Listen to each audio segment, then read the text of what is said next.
Alright guys, so we're going to walk you through this evolution exam review. So the first thing we have to be able to do is calculate frequency and convert it to a percentage. So our practice question, we have snails living on a log in the woods. So before we continue, I'd love for you to think about the woods. What colors do we see often? So I see brown, greens, things like that, right?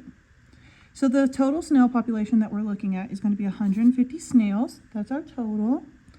The scientist is going to monitor these snails through 10 generations to see how they change over time. And then it's going to be 285 weeks to do this. So it took them a long time to get this data. So before we get into the next part, we're going to be calculating percentages. I want you to make sure that you remember the way we calculate this is part divided by whole. And that will get my frequency. And then I'm going to times that by 100 to get my percentage. So first we have brown snails. So we have 60 of the total 150 are brown. So to get my frequency, I'm going to do 60 divided by 150. And I'll plug that into my calculator. And I'm going to get 0.4. So that is my frequency. To take it from frequency to percentage, I'm just going to multiply that by 100. And I got 40%. So we're going to do the same thing for tan. We're going to do 40 over the total, which is 150. 40. And we're going to get 0.26. Repeating. We're going to do the same thing with yellow, where we get 30 divided by 150. And I'm going to get 0.2. I'm going to take that number, multiply it by 100. I'm going to get 20%. And then I'm going to do 20 divided by 150.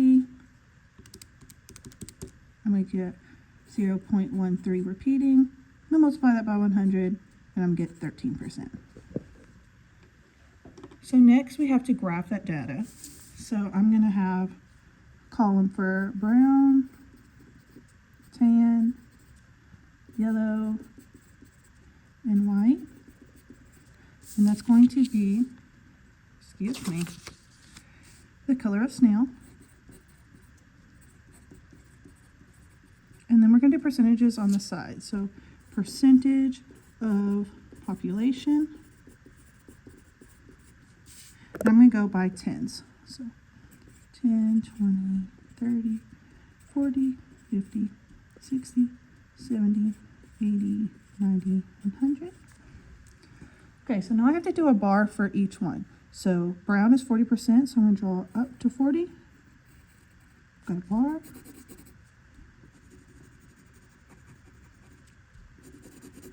Sorry, I'm trying to do this one-handed. Tan is going to be 26, so I'm going to go up to 20, but then I have to go halfway up again to get 26 to draw my bar.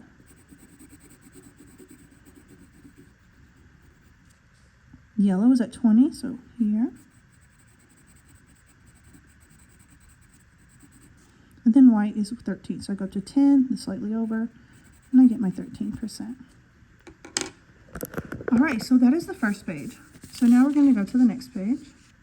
So, which snail do you think is the most successful in this environment, and why do you think that is the case? So according to our data, 40% of the population is brown, compared to 26, 20, and 13. So that means that more of the population has survived that is brown. So they can blend in, they can camouflage.